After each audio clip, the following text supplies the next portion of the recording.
And welcome to the Touring Fan Live's newest show, Another Unnecessary List. I'm Anthony Krysiewicz, and I have the pleasure of doing this new show with a talented artist. He's worked with some of the greatest bands in the industry. He's well known and beloved by many, Mr. Brian Methe. How you doing, buddy? I'm good. How are you guys doing? Listen, I'm doing great. Now that we are here, this has been, I was thinking about so that we've talked about doing this show. I think I look back since like May of last year. Like it's hmm been like in discussion, and I'm just glad that we're actually able to do this. Get it all down.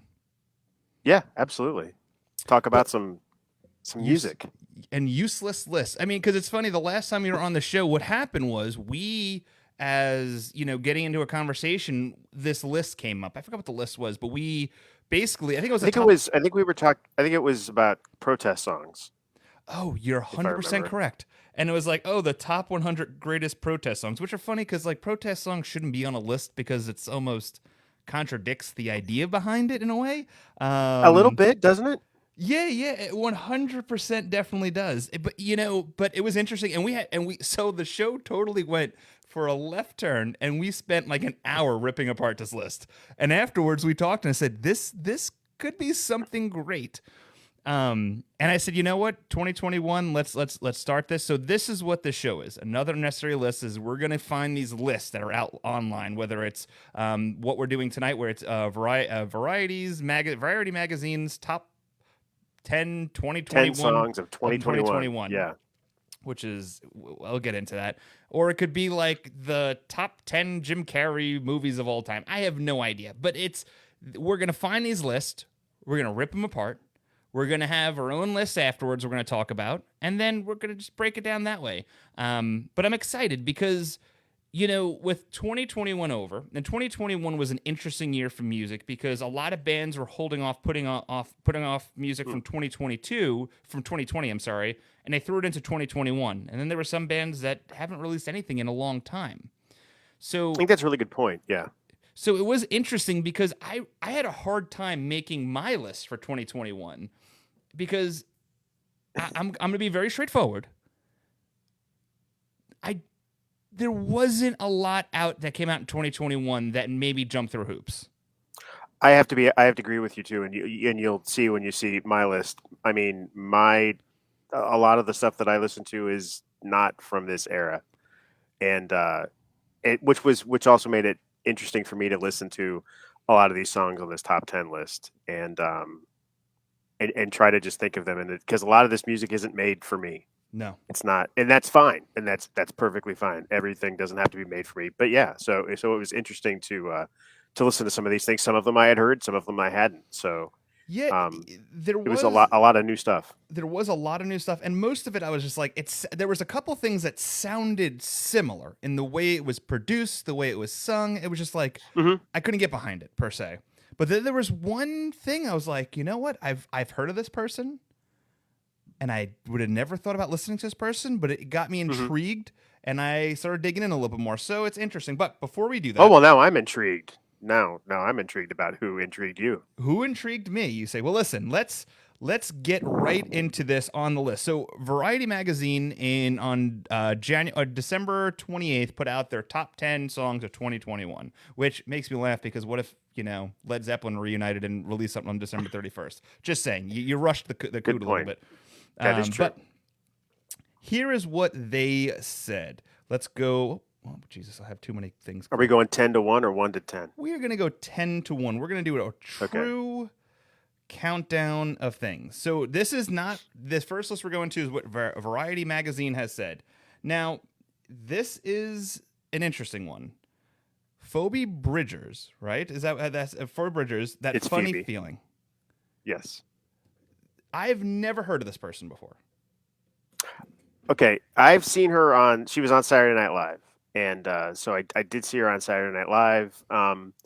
I really loved the first song she did. The second one, there was a bit of a thing where she had like a faux guitar breaking um, scenario going on where they gave her like a cheap guitar and she smashed it, and there were like fake sparks that came out of the monitor, Yeah, which was kind of lame.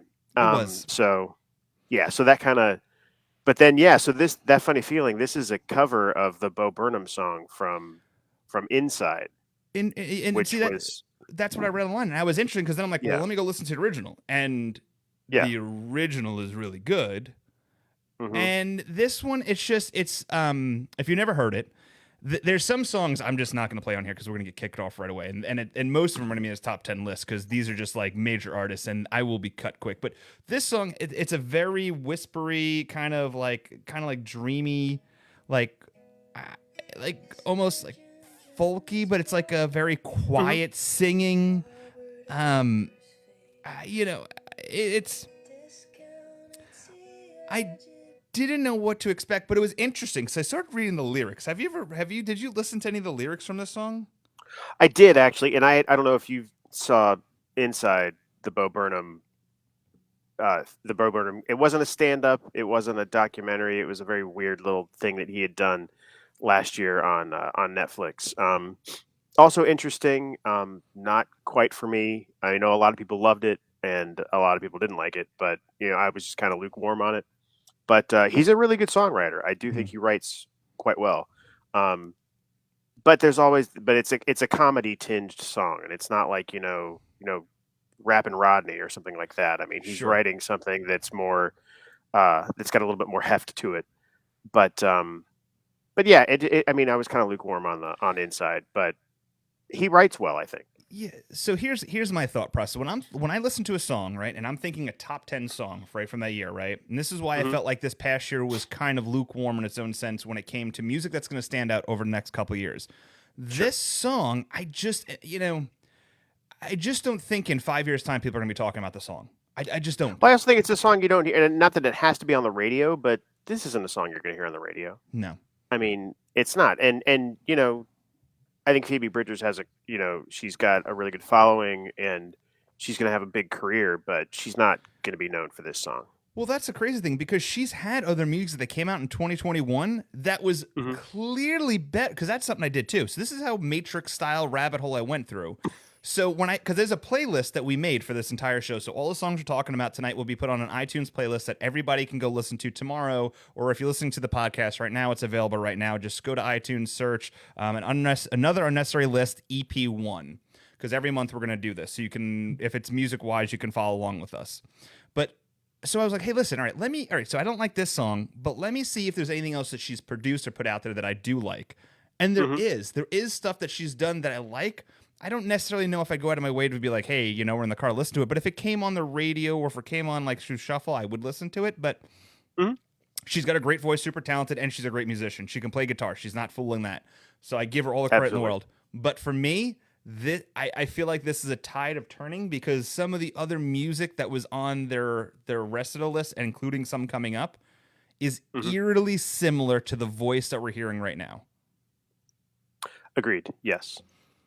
So that is number 10. So it's safe to assume that this song is not on your list. Oh no, it is not. Okay, I That just is you assumed correct. okay, good. The next one was Snail Mail Valentine.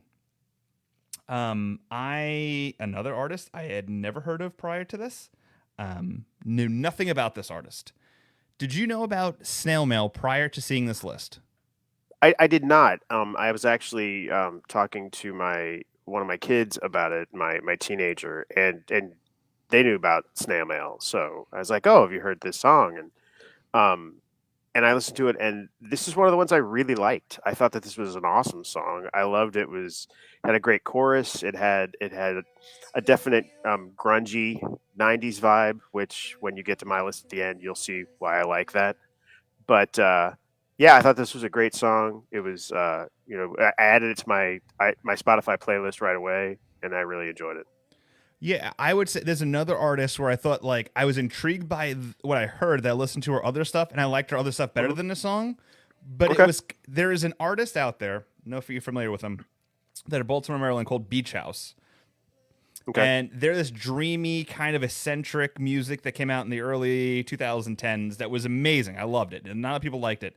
hmm This kind of reminded me with a better vocalist. She's a better vocalist than from Beach House, but I really did. I did Mm-hmm. enjoy this, but here's the thing again. This is where I have a hard time with these lists. Is like, okay, top 10 songs of 2022, so 2021. So in 10 years' time, are people going to to base this song as a top 10 song that's going to outlast other ones that came out this year? And my answer to that is Yeah. I don't think so. Yeah, I don't think so either. I think it's a little too. I mean, I think it's more niche. It's my child that I was talking to about it. I mean, she's into more of indie folk kind of stuff. I mean, this isn't a song that everybody gets to hear. You know, it's great that it gets this exposure on a list that's prestigious like Variety, but Sure. and hopefully it gives them gives that band a leg up. But yeah, this is a song. The average Joe looking at this list is going to be like, who's this? Yeah, I agree with you. And to be honest with you, the most of this list, I was like, I felt like I've aged. Like I even went to my kid. Oh, that was my whole yeah. And your son's a little younger than my oldest kid, but Yeah, yeah, my I my yeah, my definitely son. No, he didn't know most of it. definitely showing my age. Yeah, definitely. My son's only 12. Yours is what, 15, 16? 17, 17. Jeez. Yeah. Wow, time flies. But yeah, it does. Yes. But yeah, it's a lot of it you're definitely like, which is what I said, and I'll probably say it more, that these aren't songs that are being made for me. I'm a No, 47-year-old, white dude. So and that's cool. That's fine. It's just it does make you show your age, doesn't it? it does. I'll be I'll be 37 or 38 this year. I'm one of those ages this year. I've lost Okay. count. But you realize that like there's a point where like I've especially with doing this show, like I've we worked with a lot of bands this year and stuff, so Mhm. I've kind of grabbed, like I have a certain sound I listen to, and Yeah. sometimes I'm digging a little more for that than I am what's coming out, because even when I went to that festival, See Her Now festival over the summer, Okay. Yeah. Yeah. dude, and it's my favorite story to tell. The whole friggin' time I was there, everyone's like, "You got to see this band, Goose. It's the hottest band out there, biggest band." I've heard of them. I Oh, didn't like them. Did you? so I'm like, we have time to kill. Let's go listen to him. So me and Rhiannon waited, Hmm. side stage. I've never seen so many people rush to a stage in my whole life. I'm talking, it was insanity how many people were coming to watch this band. Hmm. And so they come out, and it's like, it's kind of jam bandy in the beginning, and it's like, Yeah. Yeah. and I'm like, all right. And then the next thing you know, they're singing Christmas songs. They're What? opening with Christmas music. I swear, I'll send you a link. And I look over to Rhiannon and I said, "This has got to be a fucking gimmick." No, and then the Yeah. guy's voice and I'm watching people like in love with this music, and it was just the disconnect between myself and the music was so wide. I was frustrated. Like I was like, with myself, like, why am I not getting this? Like, why Yeah. do I not understand the love for this? Because I would love to understand why you love this, so maybe I can get it. Dude, I couldn't get it. I couldn't. After 15 minutes, I got up, I left. I said, I'll just go walk around. I can't do this. It was the most mind-numbing, miserable experience for me. I understand. I totally do. I don't think I've had a concert experience like that, but certainly, yeah, with some things that I've heard and some things that we will talk about on this list Great. that yeah, they're just not for me, and that's Well- fine. Perfectly cool. The next one is an interesting one because this is a name that I feel like has been around for a while. I've never given this person the time of the day because the image that Tyler the Creator has sold himself, it was very much to a younger audience. The way he dressed, the way his attitude was, and it's I am not against any of that, but I never listened to him. Sure. I listened to this song the other night, and I'm like, all right, well, this sounds kind of mid 90s a little bit like rap. It was more. It's not what's out right now, which was surprising to me because modern rap that's out now is very. It's not this because Correct. Yeah. there's no like his vocals are not there's no like pitch change. There's no dynamic range over his vocals. It's very clean. It's you can understand what he's saying. There's no like mumbling to it. It's a very true beat. Like out of any song that was on this list, this is the one that really jumped out to me. I'm surprised that I've never listened to him before. This song to me, this is the one that I made the most notes about. This to me, and we'll talk about the Taylor Swift 10-minute version of All Too Well later on in the Oh, show. geez. Yes. This is the Tyler the Creator's version of All Too Well. This is an 8-minute song that was, about he was being, open and sentimental and stream of consciousness and really vulnerable about this relationship. Yeah. And you don't see that in rap in hip No. hop. And I thought that was a real, dichotomy about what you see with hip hop. And I was kind of in for it until we hit about 4.5 minutes, and I was like, "There's another 4 minutes of this. Like, it's going to continue to go on." But it had a great groove. It was smooth. I love the fact that it was against the grain for hip hop. But I think in addition to my this list showing my age, it also shows that I have an attention span of like a gnat, and if it's not like I need the radio edit. And somebody told me, well, there isn't radio anymore. And I'm like, I still need the radio edit. Give me the 5-minute version, please. Well, it's interesting. There was a great article that came out from, I think it was Spin Magazine, about 6 months ago. They were talking about people that were raised in the 70s, 80s, and 90s. That a lot of men in their late 30s to that 60s range that are into rock and roll, big fans of Ramones, Clash, the Pearl Jam stuff. That because their songs are 3 minutes and under, they're right to the point that you can get through an album in less than 45 minutes, and that the attention span of like that attitude of we got to move on to the next thing because that's kind of how we've always been. Let's keep going. Where a lot of the progression where we are nowadays, even like My Morning Jacket, for instance, they're more 8, 9, 10-minute long songs. It's not a quick. It's a sit down and listen type digestion, kind of like a Floyd was in the 70s. They had drugs, and we don't have that anymore. So the only drug if you're like Adderall or whatever, maybe you can pay attention to an 8-minute song. I think it's interesting because my wife and I are actually reading a book right now. It's basically about the limitation of life and how much time you actually have throughout your life. And I'm like, do I want to spend 10 minutes listening to this song? I don't think so. Because at this point, at 47, I'm almost halfway through my life. And so we're really dealing with borrowed time at this point. Yeah, listen, I enjoyed this, but listen, there has not been a song yet on this that we've talked about that I'm like, all right, in 10 years' time, this is going to be a relevant song still. I just don't think it's going to be. And I think, to your point, being an 8-minute long song, tell me besides Bohemian Rhapsody or something in the last 25, 30 years, well, I guess we have to go back 30 years. Yeah, you're right. A song that's not something that's by, well, even if you talk about something that gets played on the radio, Bohemian Rhapsody. I think of long songs I do like Crown of Thorns by Mother Love Bone. That's a long song. You think about Tool and bands like that, kind of a prog rock kind of a thing with King Crimson. That really wasn't my, I like Tool, but that really wasn't my, bag is the long prog rocky stuff and that kind of thing. So I've never, been a super big fan of long songs, but yeah, that's just not something that you see a lot or hear a lot, on the radio, even if it's your classic rock station or whatever. It's certainly not on your pop station. Yeah. So it is interesting how that dynamic's changed.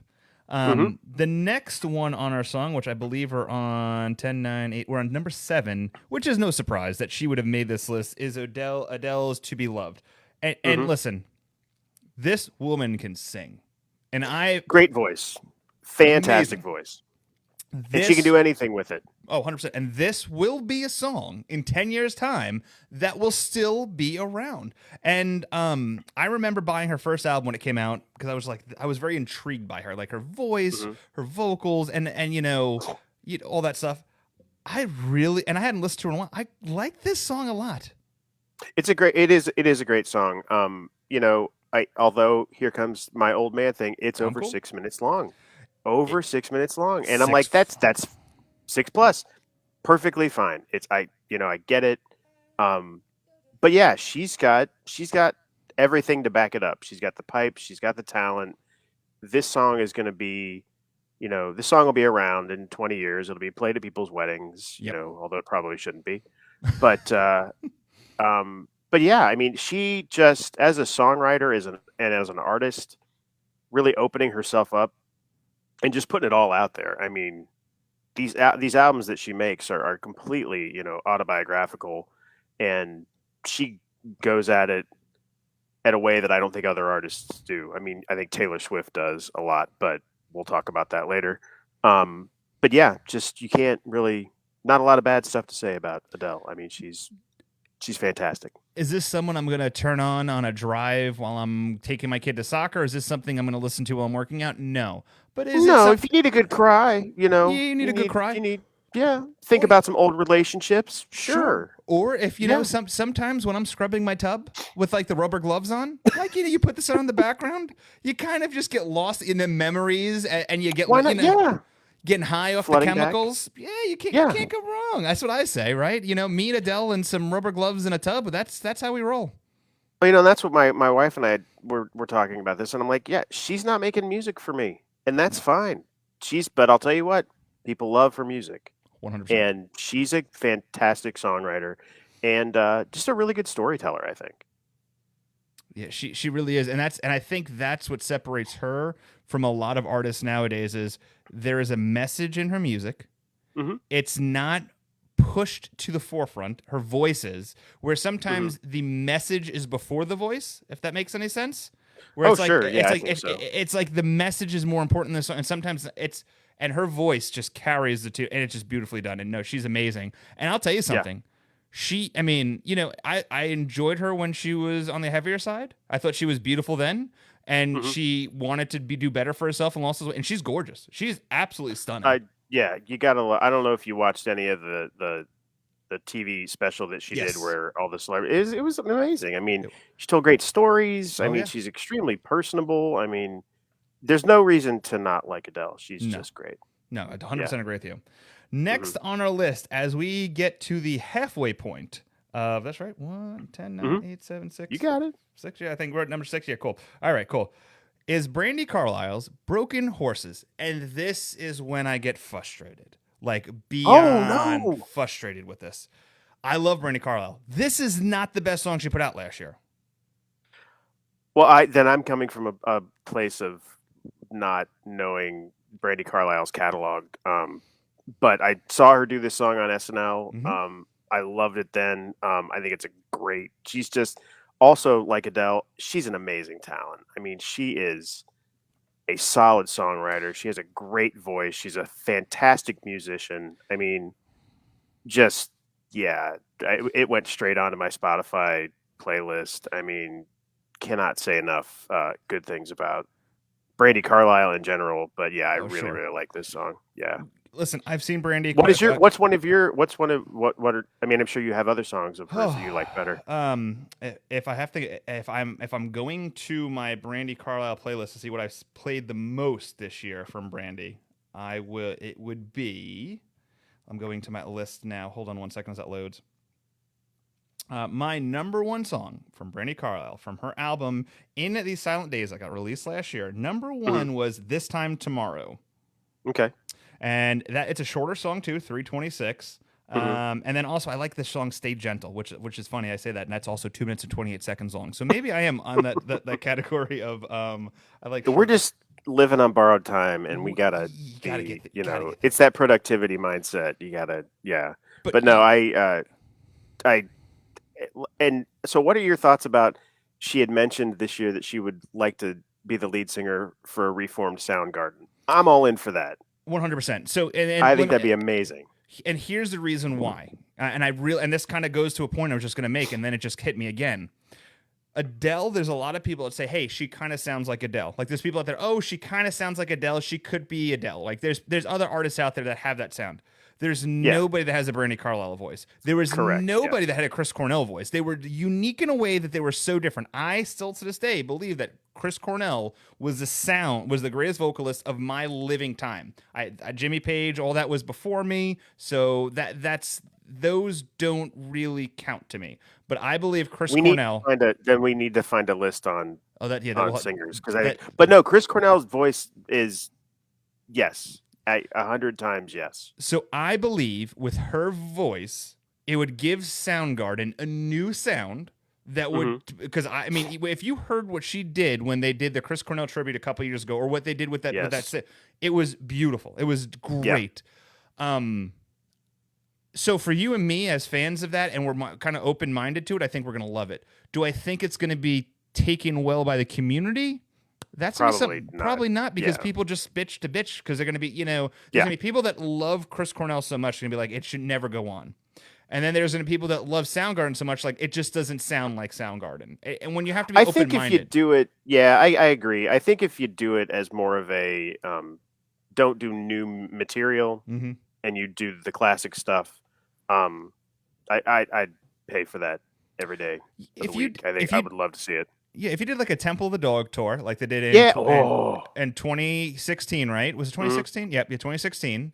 And you just did a couple, like you did 15 dates of like, hey, it's a one-time deal. If you want to enjoy it, this is just our maybe farewell to Soundgarden. We just want to go. We want to have a true bookend to this us.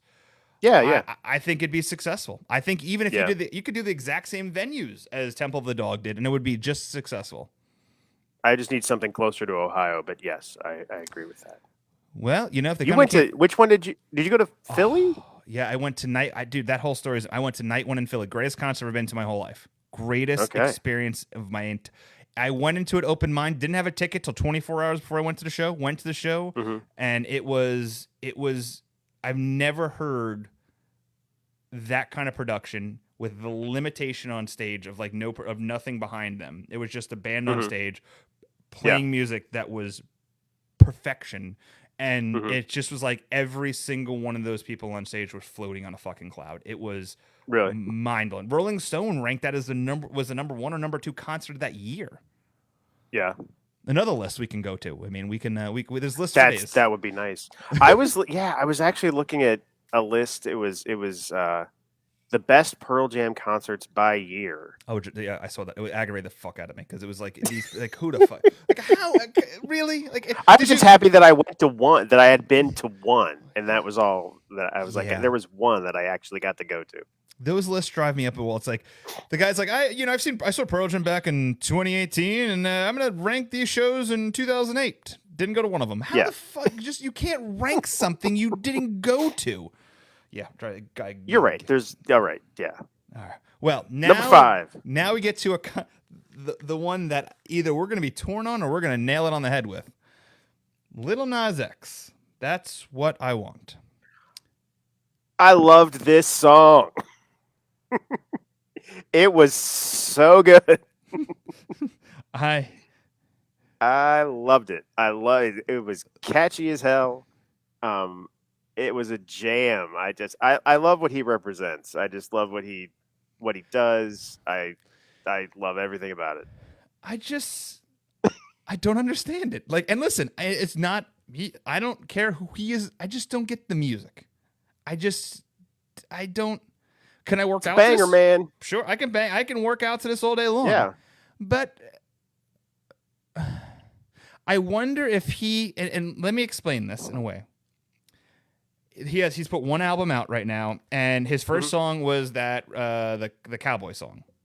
Okay, and it was catchy to most kids and stuff. And then he put out his first album, and it's a very Madonna-esque. Like I'm gonna be who I want to be. I'm gonna put myself out there as I want it to be, and you either like it or you don't like it. And I was cool with it. I'm like, hey, dude, go for it. Like, if Janet Jackson can have a bunch of dudes rubbing up on her, then you can have whoever the hell you want rubbing up on you and say, I don't give a crap. Like, it's free for anyone's interpretation to be whoever you want to be, and I think that's cool. This is where I don't understand the lyrics and like it doesn't appeal to me. Like, it just doesn't like. And listen, doesn't appeal to everybody. Yeah. Now, this is where I think he is going to be Cisco-esque. Oh, yes. That is quite a parallel. Well, to the thong song, to the maestro of the thong song. Get ready for this.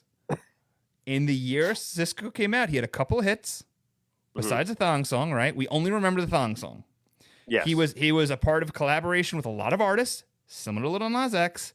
And then what happened was he started pushing himself to the point where he overworked himself.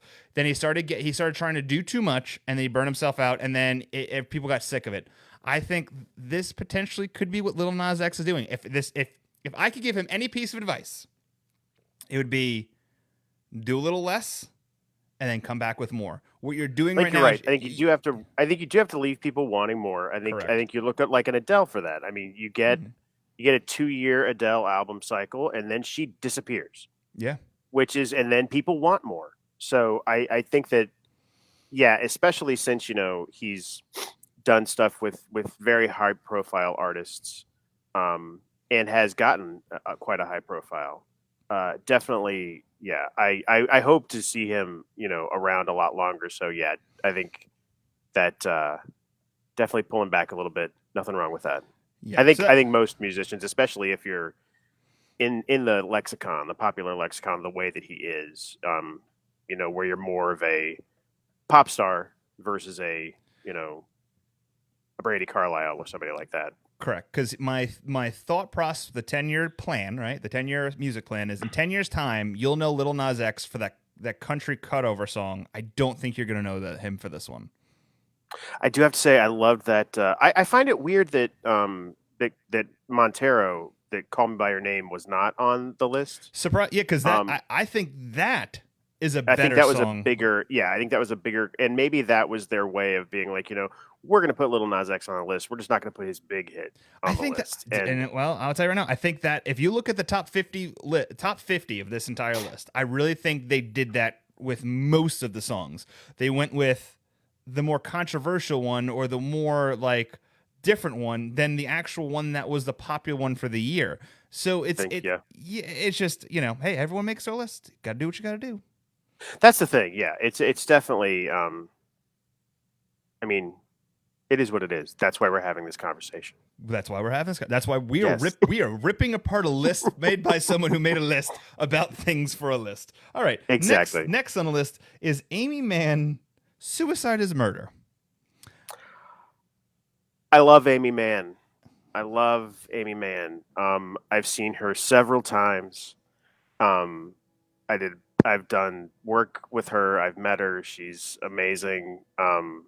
And I could listen to this, as sad as the title is, I could listen to this song all day and twice on Sunday. I have nothing bad to say about Amy Mann. I think she is one of the best songwriters that we've had in the last 20 or 30 years. Easy. Okay. I didn't. So I've heard the name, didn't really listen to her prior to this. I listened to it and I loved it. Like, this really captured my attention, and now goes to her point. 4-minute long song, right? So it wasn't like Dread. She's got a beautiful voice, and I understood the meaning of it. It really spoke to me. Like, I think that's what gets you catchy with her. And then I also went down a rabbit hole with her music and really liked it. But I also think that this isn't her best song from last year either. I did hear a lot of good things about the record. I don't even know if this was the single. I mean, I don't know if singles exist anymore. I don't know what they do with that kind of stuff. Yeah, I guess. But, yes and no. Yeah, but yeah, I think that I really loved Bachelor Number 2. It was one of my favorite records by her. I loved her. The Magnolia soundtrack I used to listen to on a loop for a long, long time. Just really, I've been a fan of hers for quite a while. And, seen her concert a few times. Great performer. Yeah, I love this. I actually think when I was talking to my wife about this, I'm like, this actually could be a song I really believe that could be around in 10 years. This has more of a lifespan than a lot of the other songs on this list. I think so, and I think that a lot of her material does. It's just, I mean, she's one of those people. She does her own. She does her own production. She does her own. So I mean, she's going to put out music as long as she wants to put out music. She's kind of outside that mainstream. I mean, she's definitely outside that mainstream of just the radio tunes and things like that. So, but yeah, she's. I do want to listen to this. I did want to listen to this album more, so I look forward to doing that. Yeah, but, I would definitely recommend listening to the album. I did. But I do have an Amy Mann story if you want to hear the Amy Mann story. Listen, I do. Do we have time? Okay, Yeah, yeah, we're doing good. so she played. I did a poster for her down in DC at a club that I worked with down there, and so but she was playing in town. I didn't go see that show. I'd seen her several times. So I went over after the show, and it's a small club in a neighborhood near mine. So I just went over and stood outside in the parking lot by the bus, waited until she came out, and somebody's leading her out. It's basically like the club is so small, the stage door is like bam right there, parking lot, bus. It's all just 10 feet. So she's like off the stage into the bus, gone. So she comes off, and I was like, "Hey, Amy, I did a poster for you down in DC, and I showed it to her, and I had some for her, and I asked her to sign one for me, and she's like, "Wow, these are great. Can I have one?" And I was like, I brought you some. Here's some for you. Would you sign one for me? And she's like, yeah. It was very like, Janice from the Muppet Show. And, but she was so cool and just really sweet and nice. But I was like, oh, this is an interesting interaction here. Like, I don't know if she's like totally with it and everything, or maybe she's just on that like post show, like down swoop of Yeah, the endorphins. But she was very nice and extremely accommodating. that's pretty awesome. Yeah, like I Yeah. said, I didn't really know much about her prior to this, but I am interested in digging deeper into the rabbit hole. But yeah, it's funny because I have a similar story about one of the artists on my list later about like the energy level on stage to what you meet in the. It's completely two different things. Yeah, I definitely think that there's definitely that, once you have that high of being on stage, I'm sure that there's definitely a significant drop off. Sure. Now, Yeah. now we're getting into something strange. So you would think that in a top 10 list, you would know most of the artists, especially in the top three. The next artist I never heard of, I know nothing about. Neither I do I. I And I was feel bad about that. I was so confused. So Allison Russell, Night Flyer. And I was like, before I even listed, I'm like, you know what? This is probably she's doing a favor for a friend. Like I looked at the writer's name, I'm like, this has got to be a friend. And I put it on, and I'm like, okay, let's see what it does. A 5 minute long song, Hmm. and I had mixed feelings. Yeah, I kind of agree. I wasn't blown away. I thought it was an okay song. I didn't Yeah, think. I mean, like top three of the year. I don't know if it's that level, but yeah, it was fine. I would say this, and and nothing against this one. I think she's got a lovely voice. The music's fine, but I Yeah. feel like I've heard this voice and this song done 100 million times over again. It's Hmm. it's very familiar. It's not a top three song for the year. That's what surprised me. Like this is what you picked for maybe number 50, just if you want to add it. But this is not a top three song. Brandy Carlisle's song is a top three song. Hell, I would even go as far as saying, Adele is a top three song. How this got over Adele is shocking to me. And that makes you think. I think it gives you that idea is like is it too gauche for you to put Adele in the top five Mm. or in the top three? Are you trying to show your indie cred or something like that? And maybe that's the case. I mean, it's a fine song. I don't have anything negative to say about it, but I don't have anything. I wasn't like super jazzed and didn't like really dig it and didn't add it to my playlist or anything like that. So And then um, the million dollar question is this song gonna be around in 10 years? Is this gonna be in a I movie soundtrack in 10 years? I just don't think so. I mean maybe I mean it's possible. Yeah. I don't know much about her career. I don't know much about her. I mean, her career could Yeah, super take off. I mean, who 100. knows? Yeah, Yeah, but yeah, it's yeah. But it's I will, it's a little confusing. because there's an artist on my list, and I'm not trying to get to it yet, but there is clear an artist on my list that should have taken this spot. It's a female, hands down. And the fact that this person didn't even break the top 25, I don't even think it broke top 40 on this list, aggravated Mhm. me. Like I wanted to email the writer, be like, listen, I don't know what you were doing the night you wrote this list, but you are wrong. WRONG, wrong. You know, Oh, because strong feelings, that's Anthony. that's how strong my feelings are. It I was sounds gonna like it. Yeah. I was gonna email the editor, Yeah. type it up. Now we get to song number 2. Now you think that you would know who the artist is on song number 2. Um, Once again, I have no idea who Little Zims is. I didn't either. I liked it. I think it had a it was I dug it. It had a good groove. I didn't have anything negative to say about it either. But yeah, you're like top, the number 2 song of the year, and yeah, I didn't know about it. I don't know about a lot of things that are happening in music right now, but this We one kind of came out of nowhere.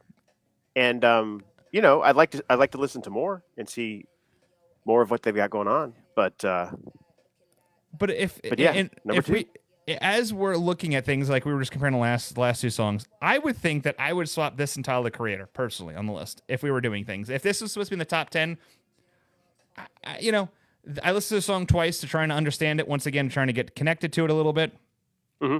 and I like that. It was all right. She has a great Yeah. voice for which, not for me, Yeah. not for me at all. So it just, nothing. It wasn't, like I said, I had nothing negative to say about it, but now we can't have a top 10 list where without Taylor Swift. I think we've been hinting at it the whole show that Yes. we were getting this way. Let me give you my opinion on Taylor Swift first. Go for it. When she first came out, she opened up for Kenny Chesney. I've read the whole story. I've watched the documentary. She came out. She was a singer songwriter, extremely talented. She is not that typical, She doesn't have like the sex appeal for Britney Spears or anything like that. So it wasn't. She was literally selling her music. It wasn't like this young girl was selling. Ooh, look at It was, I'm talented. Look what I can do. And her music was catchy. And she made a lot of pop. Then she went from country to pop, and it was kind of catchy. Then she kind of went to this other stuff, and then she's a little all over the place. And I don't mind it. I don't hate it. Now I know that this might be a little controversial when I say this, and I don't condone what this man did at all. So I'm gonna say that right now. I don't like what he did. But Ryan Adams covered Taylor Swift, and I really dug that. Like, I dug that music. I don't like Ryan Adams as a person. I think he's a horrible person. He should rot in hell for what he did, but can't deny the guy's got a great voice, and he covered Taylor Swift's music, and it actually sounded good. Well, I also don't care for the whole, Ryan Adams is a piece of garbage. But I have to say, I always liked Ryan Adams covers better than I liked Ryan Adams songs. So I liked what he did with other people's stuff. He did a great cover of Wonderwall. Yes. That sounds totally different. I always loved he did great covers. I thought he'd be the greatest cover band you ever saw. I don't know. I don't want to hear Ryan Adams music, but I mean, I've seen him quite a few times live, and I do enjoy him. And he played locally, like it was a quick thing at like a small bar, like in Charlottesville, about an hour away from me, where I work all the time, and I just couldn't do it. I was like, listen, it's kind of like you've dirtied these waters, and I haven't seen a resolution, and I just can't support you. And it's bad. It's tough. Yeah, it's bad, and I think that.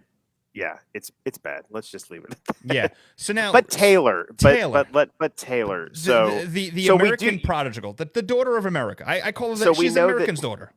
So this song originally was, on her. I believe the album was Red. I looked that up, and it was not 10 minutes long. No. So now this is the 10-minute unabridged explanation and song about her relationship with Jake Gyllenhaal. This is Justice League Snyder cut right here. It is the Taylor Swift. It is the Swift cut, and we've talked about length already. And I got to say, 10 minutes. I do not need this much detail. Nope. I need the Cliff's Notes version. She writes a catchy song. Catchy as hell. She writes a catchy song. Oh yeah. But don't do the woman wrong, because she's got receipts and she's bringing them.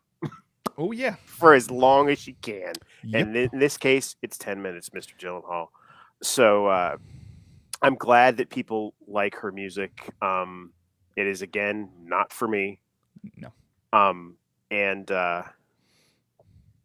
yeah, just don't mess up her order at Starbucks because she gonna write a song about it. She wrote a song about it. It's Yeah. the funny thing about Taylor Swift, um, as you look at this girl's career, she's gonna be around forever. This is definitely one of those Oh, artists this that song. Yes, this song in 10 years, this will be played at divorce parties. Anything that you can think like a I don't know, like a gender reveal, some oh yeah, sort of weird gender reveal. oh yeah, oh yeah. It's going to be there will be drunk sorority girls requesting the 10-minute version of All Too Well at bars around the country. Now I kind of do feel bad for Jake Gyllenhaal a little bit. He got the first version right, and it took him a little bit of time to get over that. He's like, damn, that hit hard.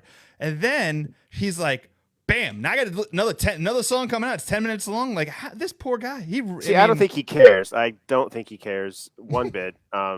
It's I don't want to I don't want to discount anybody's trauma with a relationship. We all deal with things in our own way, but I think we need some time to breathe and to process. And a 10-minute song about you know, driving through upstate New York with the leaves was not the way to do this. So yeah, let's just do your thing. I gotta say, I love the fact that she's recording her own stuff yeah. over again to get control over it.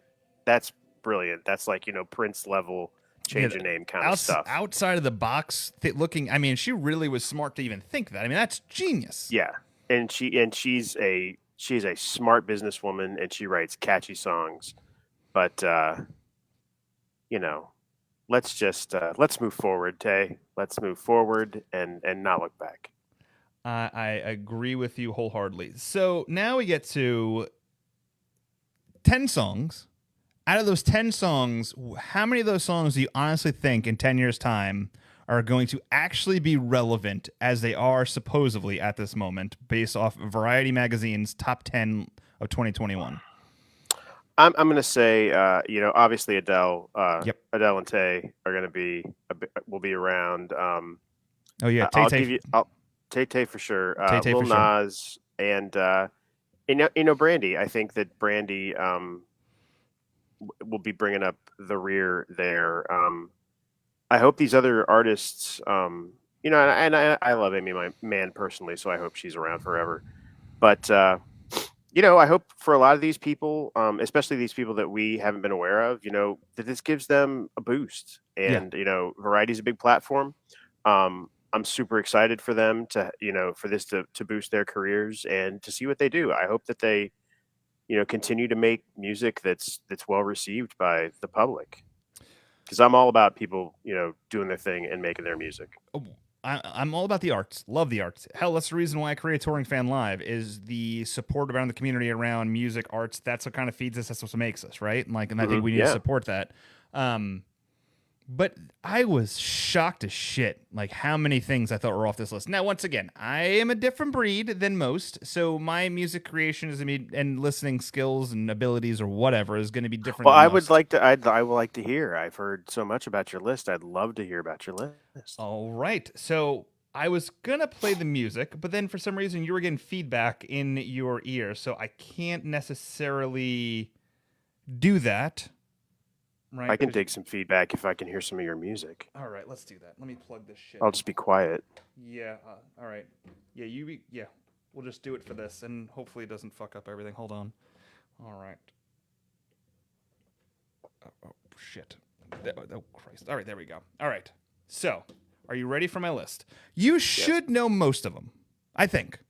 I hope so. Okay. So let's get this list up with us on it. So there. All right. So first on my list is "Devil in the Details" by My Morning Jacket. I think it was a great song from last year. Mm-hmm. Have you heard this song? I've not heard this song.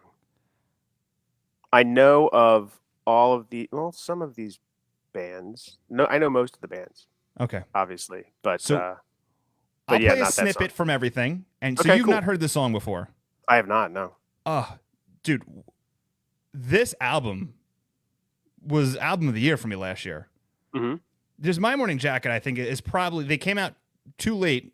If they came out in the early, like the 80s, 70s, like at around the time where like this kind of music was more, I think they'd be one of the biggest as big of a band, bigger than they are now. Mm-hmm.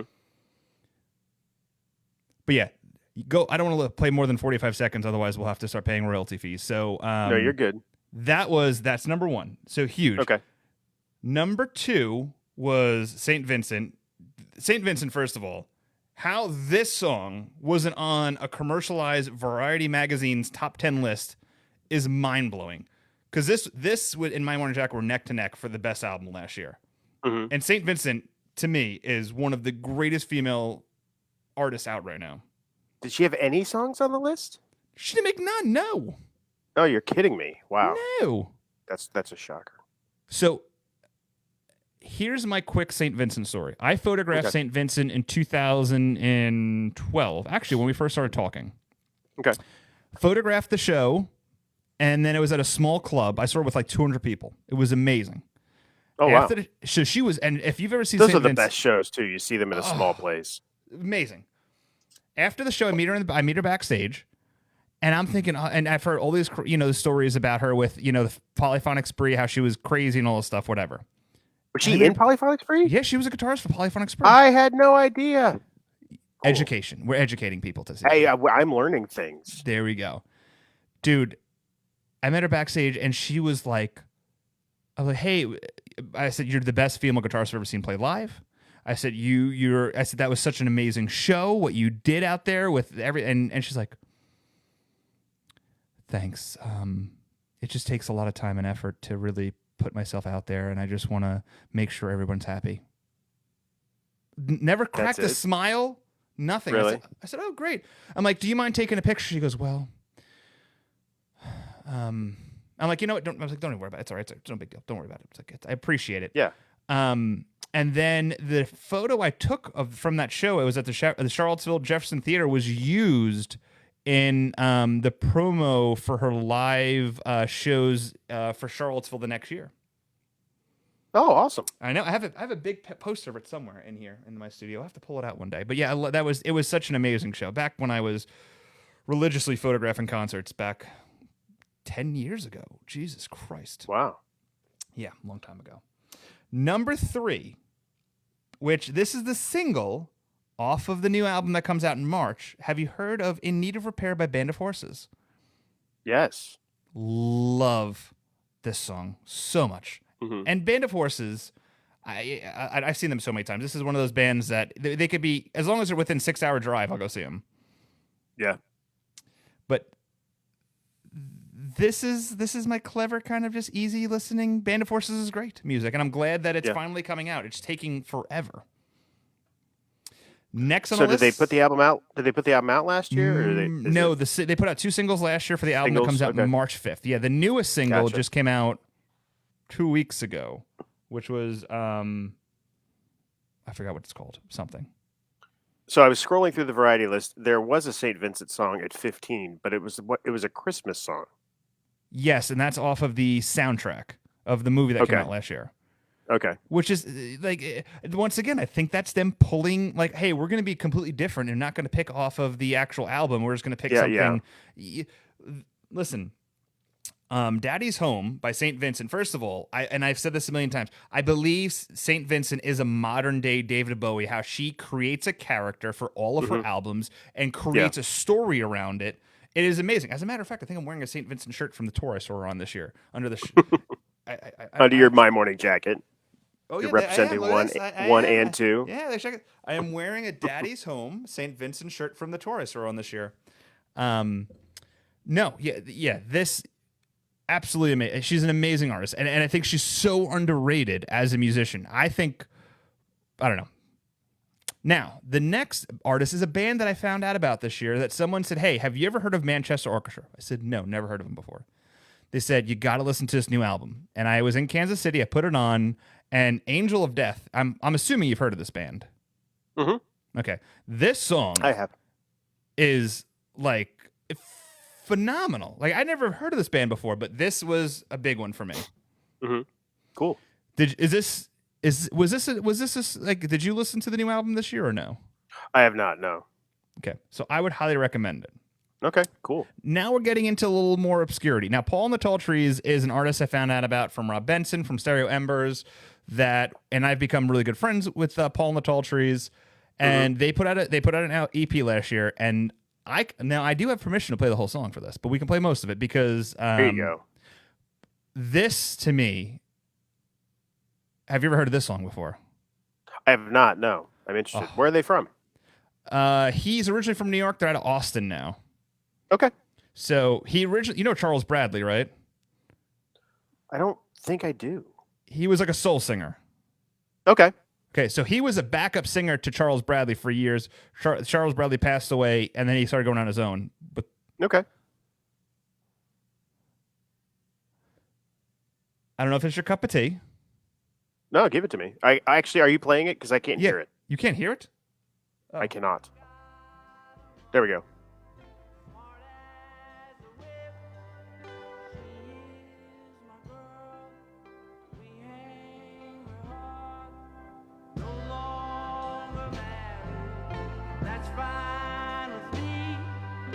Yeah, I like that. It's a different.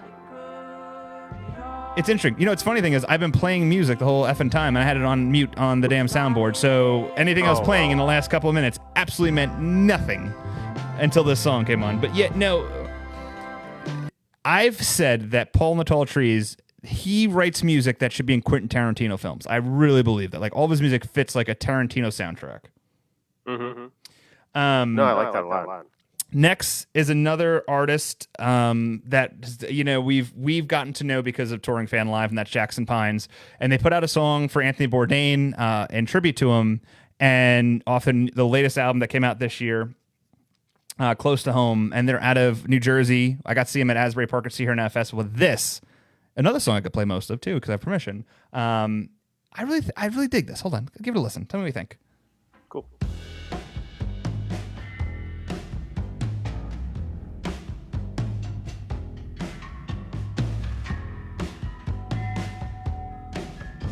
We'll skip a little bit to the beginning into the song.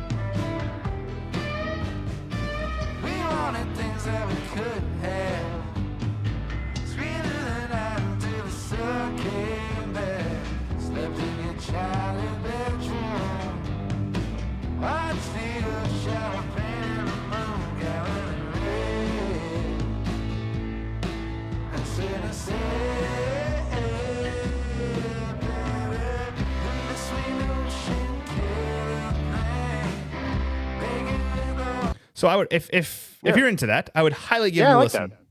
The good stuff. Now, back in the early 2000s, a band called Clap Your Hands, Say Yeah came out, and their first album was a chart topper. A lot of big hits off it and stuff like that. In 2010, the lead singer came out and basically said, like, that's not who I am. I'm not that artist. I'm like, he started, so he didn't want to whine his voice out anymore because he had a very unique voice.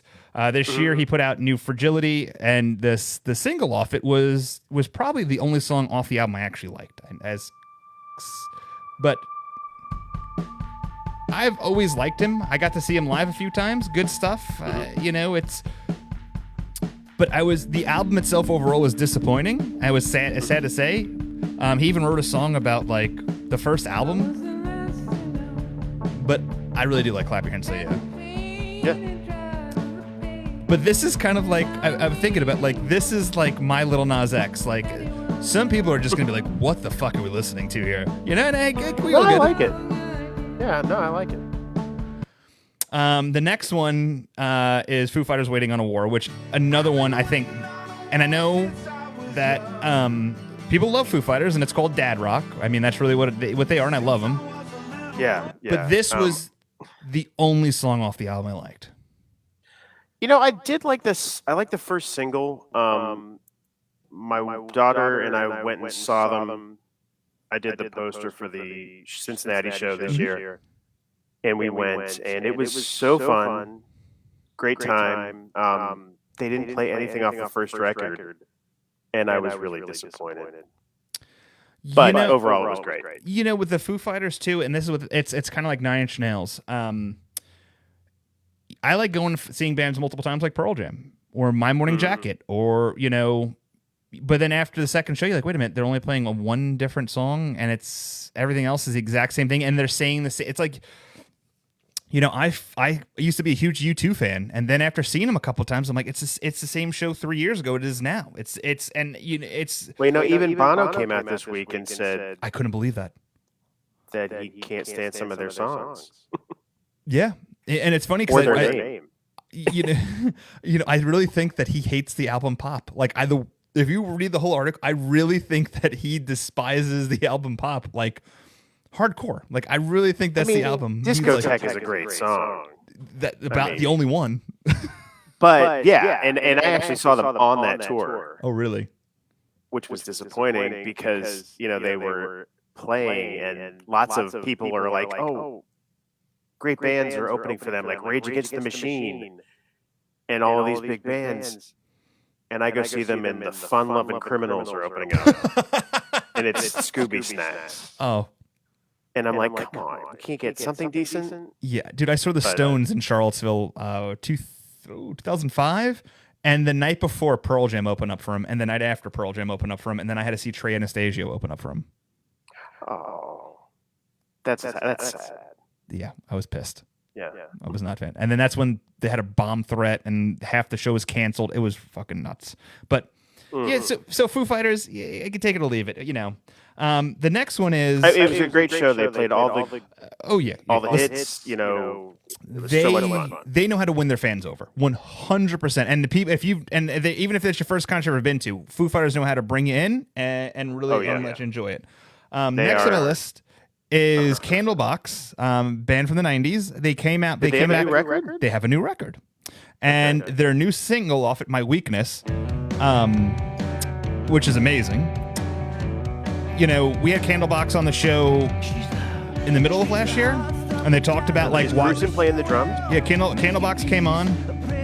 Is Dave Grusin playing drums? I'll have to send you the thing. Okay. But they came on, they were talking about the new album and everything about this, and they were talking about how they held off on this album because it was originally supposed to come out in 2020, and then they held off on it, yada yada. But no, this song is catchy as shit. Wait till the chorus comes in.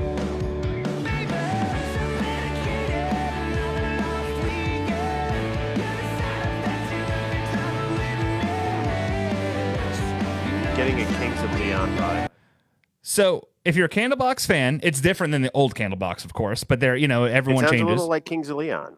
A little bit like Kings of Leon. I 100% agree with you. And not the bad way. No, not last 3 albums, Kings of Leon. Yeah, that we can go through a show. I'm a first 2 albums, the Kings of Leon. That's it. Only first 2? Yes. First 2 are brilliant. Me and my buddies saw them on their first tour when their parents were with them because the 2 of them were underage playing bars. I would love to see that. The first time we saw them at the 930 Club in DC. No, it was hardly even full. Saw them in Virginia Beach, the same tour, right when the second album came out. And then I saw them. I've seen Kings of Leon like 30 times because right when they first came out, like me and my buddies saw them like 12 times in 1 year. And then what was the one with the lightning with the bulb smashing? Some about times and change or something. Yeah, so I didn't mind that album. But then after that, I like a couple songs off of it. Yeah, then after that, it went straight to hell. Like I like the Southern Strokes vibe. Yeah, but they had. But then everything else they were trying to get radio plays, and it just sounded like garbage. Correct. It was really interesting. Have you watched that documentary they did? No. The Tallahena Sky documentary? No. Okay, so they're in the studio recording Use Somebody. And they're trying to get the guitar lick. And Caleb, who's the lead singer, right? Mm-hmm. So Caleb is telling the guitar player, he's like, it's a top 40 lick. He's like, just play it like a top 40 lick. and you're like, and the fact that they even let it out Yeah. that was that obvious about it. I was like, they kind of got some balls to just be who they were, but he's like, just play that top 40 lick. Oh, yeah. No. Those first three albums were the first album was absolutely amazing. That was from those guys. I think there were ages from like 16 to 21 making albums where basically all the songs were about like sex, their penis, and drinking. I mean, that's really what the song was. All those things. Yeah. It was all those things. And as a guy, you're talking that came out what 20 years ago, right? No, less than that. 2003, right? So 19 years ago, whatever it is. Dude, like that was the heyday of us being like, hey, they're singing about penis. We're men. This is great. It was great stuff. I listen that stuff. I definitely listen to in the car often, but unfortunately, their new stuff. I listened to the new album and I couldn't get through 3 songs with being like, this is just not the band that I fell in love with back when they first came out. So it's disappointing. I am gonna say this about my last choice. This almost didn't make the list. I almost had Jack White on instead, and I'm kind of regretting. Oh, I like that Jack White song. Mm-hmm. Eddie Vedder is having the new album come out with it's basically like Ringo Starr and the All Stars. I really feel like I'm gonna go see him in Chicago in a couple of weeks. I'm really excited about it. And as a matter of fact, quick funny story. Today I happened to upgrade my ticket. Got front row seats, side balcony, front row seats for $200. Wow. Couldn't believe it. Someone's like, "Hey, these single seats dropped." I was my seat I had was last row all the way in the back, and I'm like, I actually paid less money for a platinum ticket today than I did for the ticket when it first went on sale. But anyway, as I continue to mumble, but first of all, if I could have picked a different song off the album, the most recent single that came out about Chris Cornell is the best song that's going to be on the. I mean, it's amazing. How's the noise? Oh, anyway. Was that me? I don't know. No, I just heard I thought it was a car backing into the driveway. Anyway. But, this is a Tom Petty song. Long Way is 100% a Tom Petty song. This is his version of a Tom Petty song. The chorus is a Tom Petty chorus. The guitar play, it's a Tom Petty song. And I love Tom Petty, but it's 100% a Tom Petty song. Is this the first single that they... The first single for the Earthlings album? Yes. Okay, because I listened to part of it and I was not a fan. Yeah, hold on. It's this one. And if we go to the chorus, so I don't get... Yeah, I thought the lyrics were a little just... It's very petty, like the way he's singing it. Yeah. Let's get to the chorus. Here, ready? This is... Oh, I get the petty. Yeah, I hear your petty vibe. Yeah, I thought the lyrics were a little lacking there. Yeah. Crazy. So, but looking forward to the rest of the album. 100%. So, that is where I'm at. Are they picking up trash at 9:00 at night? I swear to God, dude, it sounds like there's a tornado going on outside of my house right now. I don't know what the hell's going on. Anyway, so that's my list. Now, you sent me your list. And at first I'm like, maybe I didn't explain what we're doing. Then you could go back like, hey, this is the list. This is what I listened to in 2020. I'm like, oh, I got what you're doing here. So your list made sense after I figured it out. Yes, there has to be a preface. Yes. You want to explain your preface before we show your list? Yeah, so these are my top 10 for my Spotify. And 3 songs have been done in this millennia. And minus all of the things that my son listens to on my Spotify that are like Dua Lipa and Lady Gaga and stuff like that. So I'm a 40-some-year-old dude, and this is what I listen to on my Spotify. Here we go. So number 1 is Curl of the Burl by Mastodon. It just is what it is. It's a great song. If you haven't heard it, you should listen to it. I know nothing about Mastodon. Never heard of them. Oh, okay. So they're heavy metal. Mm-hmm. But it's just a driving, mass of heavy metal. All right. And I love the groove. And that did come out last year, though, right? Oh no, that was 2011. Oh, That is the newest song on my list. oh, damn it! You ruined it because every time you said it, like, oh, so this came out last year, and then you're gonna be, yeah, I was gonna. Oh no, It's all right. I just spoiled the whole thing. So number two is that new hit "Boys Better" by the Danny Warhols. So this is a new band, right? It was 1997. I like the Danny Warhols. What can I say? Did you ever have an opportunity to see them live? I have not seen them live. I would love to. I did have a brief brush with them. I had a poster that I did that was about white people stealing Native American land, and they shared it on their Twitter for Indigenous Peoples Day a few years ago. Wow. So that was my brush with the Danny Warhols. Now let me ask you a question. Did that Yeah. share help move them up to number 2? Were they originally number 7 prior to It did not. No. Okay, so make sure. Not at all. I just love that song. All right. If you haven't seen the documentary about the Danny Warhols and the Brian Jonestown Massacre, Yes, you should watch it. First of all, the lead singer of the Brian Jamestown Massacre He's is insane. Absolutely fucking nuts. Absolutely crazy. Yeah.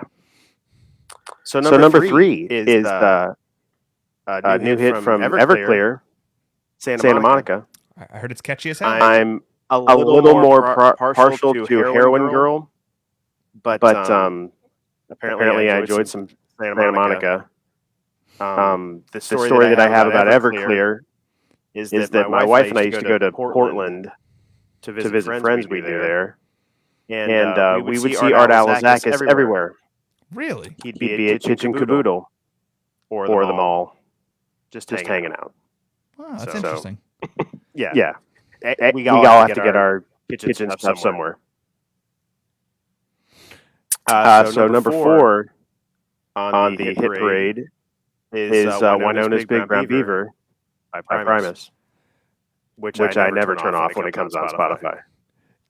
You know, it's interesting. So I've never been a big Primus fan. I never got into their music. I never really gave them a true listen. But I did see when I saw the Flaming Lips a couple years ago.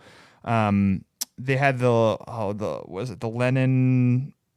What the hell? The Lennon Delirium. Yes, the Lennon Claypool Delirium. Yeah, and that was absolutely amazing. Like, they gave Flaming Lips a run for their money. If it wasn't for the fact that Flaming Lips put on one probably the best stage shows in the world, but I really appreciate how talented Les Claypool is as a musician. Like, he's insane. Absolutely ridiculous. I mean, it's funny because that Metallica documentary, when they're like, yeah, we basically told him that you're just too good for the band. You cannot make the band. Like, is the funniest damn thing in the world. And I am not a Metallica fan, but I do love that documentary. And especially that part where they're auditioning bass players. It's really interesting. Did you see last year where Lars sat down with the lead singer of Anthrax? And no, I did not. Oh my God! You want to talk about the most uncomfortable watch in the whole world?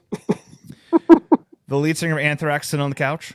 Lars Ulrich is sitting across from him, and Lars is like, I just want to clear up. I want to clear up. This is my Lars Ulrich voice, by the way. I just want to, I want to clear up what our problems that we got, guys, and I just want to move forward. And the lead singer of Anthrax looks at me and goes, "Do you know how many times I got to play a concert and some motherfucker on the front row is wearing a Metallica shirt and he's rubbing it in my face that he's going to be going to a Metallica show that's going to be sold out to millions of people, and I'm barely selling at a club to 2,000 people making ends meet while you motherfuckers are flying around the country because you kicked me out because I was just you're saying that I was too much of a problem, that I love the music too much."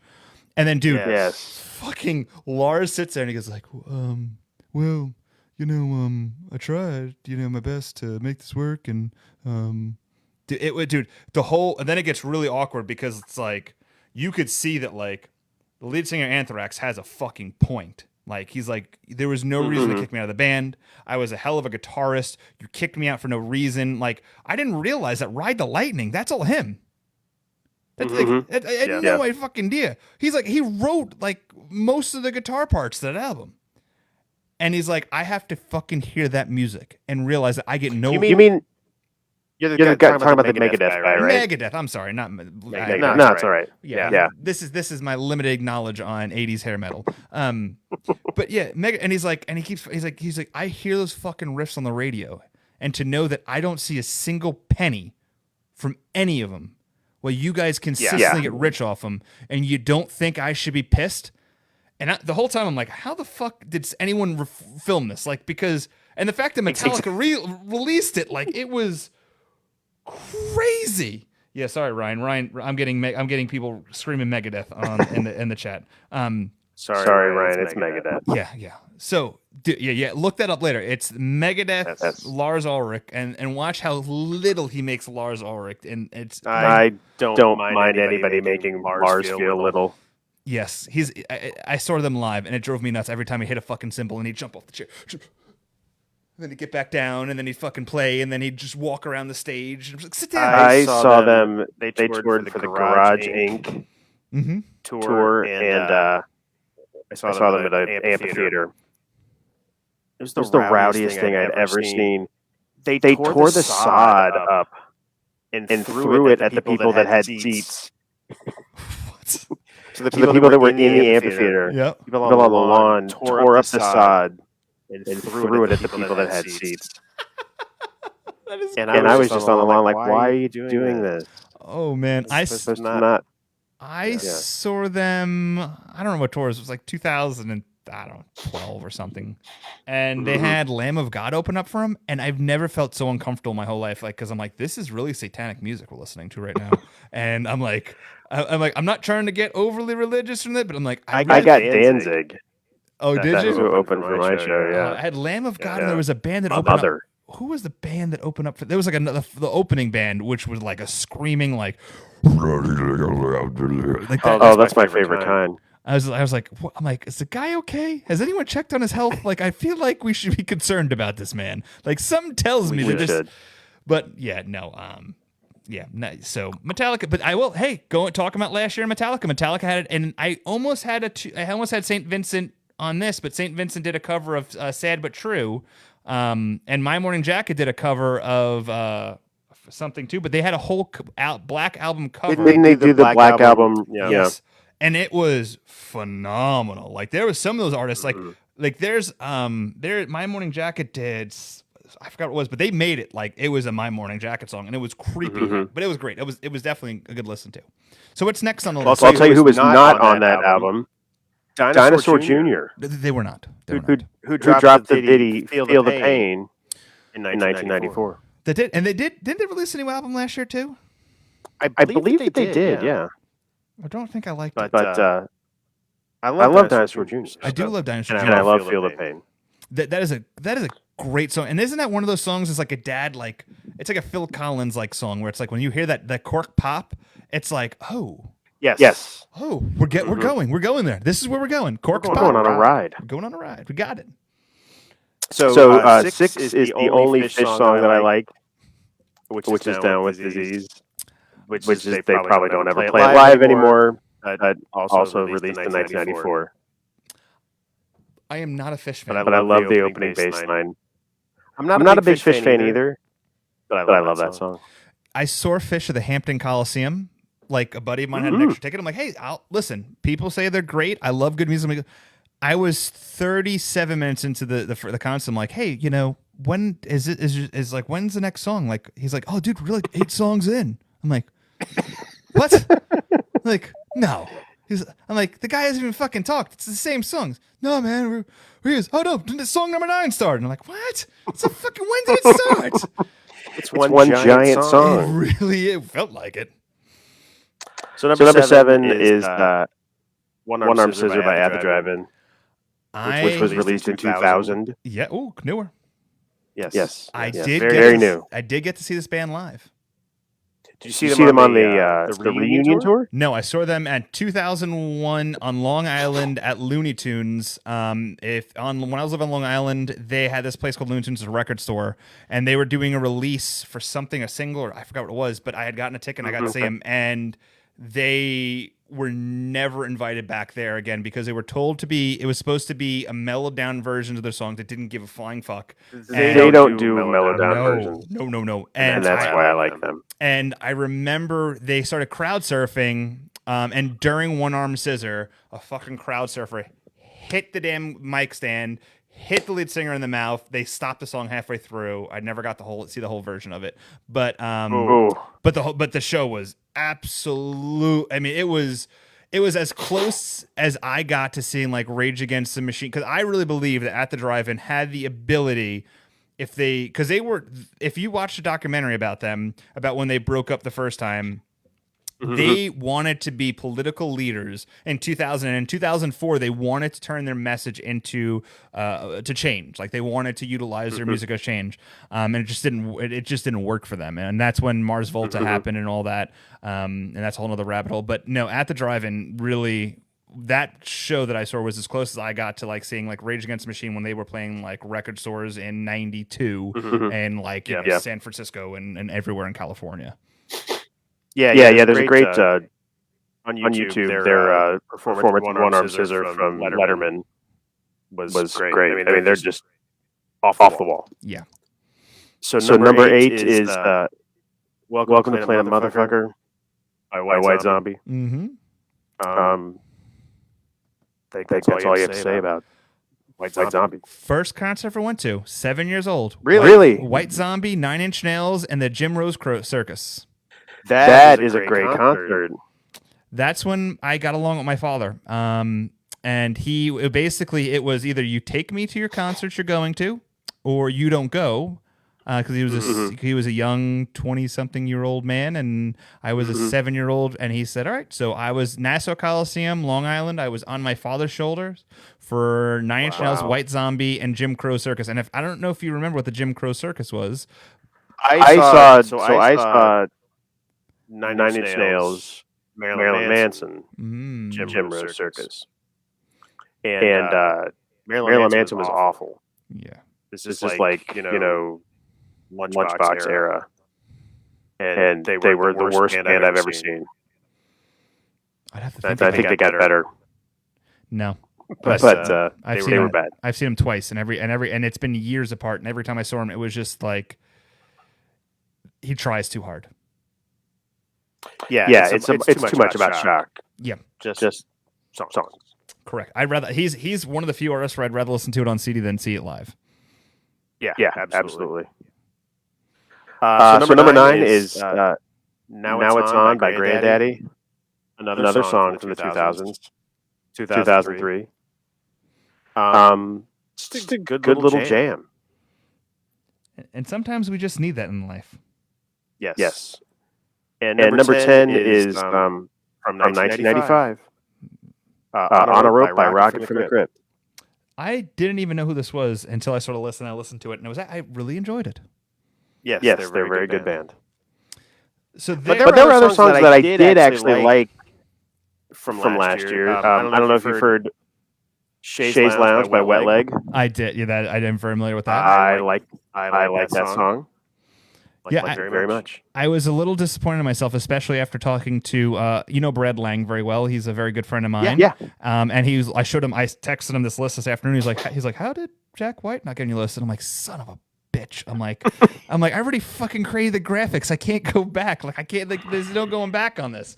And he's like, I was like, yeah, that probably would have took Eddie out of the conversation. Just because that single. I mean, it's good, but Jack White was clearly that Jack White song was really good. It was good. It probably would have broken my top 5, and everything else would have moved down. So I don't know. Well, listen, it's our first show. We broke down a list. I still think the list that Variety magazine put out was horseshit. Personally, it's questionable. If you had to grade it, let's come up. We should do this. We have to grade the list. If you had to grade Variety magazine off of this top 10 songs of 2021 on a scale of 1 to 5 microphones. We're going to use microphones. I like that because the Touring Fan Live logos, microphones. How many microphones are you giving that top 10 list? And we can go over it. Do I get half microphones? Yes, you can do. I say, listen, don't do rookie. Let's keep this as professional as possible. You could do half, quarters, tenths, whatever amount of microphones you want to give. I gotta say 2.5. You know what? I was exactly the same number as you because I looked at out of the top 10 songs, I liked 1, 2, 3, 4, 5 of them. That's half of them. I loved 2 of them. The rest of them are okay. So yeah, 2.5. Yeah. So 2.5 microphones for Variety Magazine. As for the top 50, if I had to do that, that's getting like a 1 microphone because their top 50 is horseshit. Yeah, I don't know much about this critic and what they like, but then again, I don't know much about what's going on in music nowadays anyway. No. So, first show, we're definitely going to be learning more as we go on. Next month, is there a topic you want me to look for? Are we going to do movies, pop culture, actors, musicians? Well, I think since it's February, we should do something Oscar. Ooh. So maybe we should think about movies. So top movies from 2021, we find a list? We could do a top 10. There's the National Board of Review. Okay. That'll do the top 10. Or we could pick a, like New York Film Critics or LA or something like that. All right. Well, I'll let you pick the list this time. You send it over to me. So next month, let's real quick. We'll look at dates. Do you have your calendar in front of you to see if you have availability or? I do. All right. So next month, which I will not be. It's weird to think that I will not be in the studio anymore. Wow. That's just. You're going to be set up.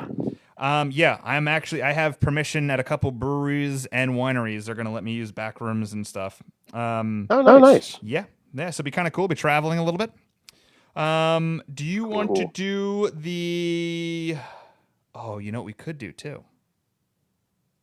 What else comes in Valentine's Day? We could do a short. Okay. How about this? I got an idea. Okay. Okay. We'll do the top 10 movies, right? And then we'll give our list. And I think we need to pick, you and me, we pick our top 3 love songs of all time. Ooh, I like that. For Valentine's Day. See that? So it changes like that. Yes, that's. And we'll do. And how does February 15th work? It's a Tuesday. That is fine. Okay, so on February 15th, we are going to be doing the top 10 movies of 2021 based off a list we have not found yet. And also and we're going to rip apart it, and then we'll give our top 10 movies, and it'll be interesting. And then we're going to talk, me and Brian will be coming up with our top 3 love songs of all time. So Barry Manilow will be invading your ears next month. So, with that being said, check us out. You can check out this show if you didn't listen to the whole thing. It'll be at a podcast starting tomorrow, so you can listen to it there. Just search Touring Fan Live, and all of our other shows will be on there. Our next show will be on Monday morning. It's going to be X Gets a Square as we return, and Dan Mumford and Bailey Race taking over doing a Spider-Man episode. They want to talk Spider-Man, the whole thing. I am literally filling it with a bunch of funny videos about Spider-Man, so that should be interesting. And then the last show, or the last 2 shows in the studio will be, we're going to be doing Let's Talk Vinyl. At the end of the month, we're going to be actually talking about the song Sleight of Hand. And then we're going to do the wrap-up show at the end of the month for an all-encompassing wrap-up show. And then that will be the last show in the studio before we get to our new studios, which will probably be in June, so we'll be bouncing around till then. So you'll see us all over the place. Stay tuned as we have some more information coming out about what we'll be doing in Chicago before the Eddie Vedder show. That information will be coming out soon. But you can find out all this and more information. You can follow us on Touring Fan Live on our social media channels, Facebook, Instagram, all that kind of crazy stuff. Or you can go to www.thetouringfanlive.com. Brian, is there anything coming out that we should know about for you? No, not right now. Well, I would say this. Because you sell the Etsy store, right? Yeah, so it's my website is bmethe.com. And buy his stuff. He's got kids. He needs to feed them. So buy his stuff, feed his kids. Until next time, I am very excited. I don't know about you. I don't know if you loved our intro that I created for this. Very good. Oh, yeah, I'm glad, because I loved it. It's classy. I thought, yeah. So we're gonna end the show with the great intro that I made. Brian, hang on tight while I end this, and I'll catch you on the other side. But thank you for tuning in, and we'll catch you on the next episode. Thanks everybody.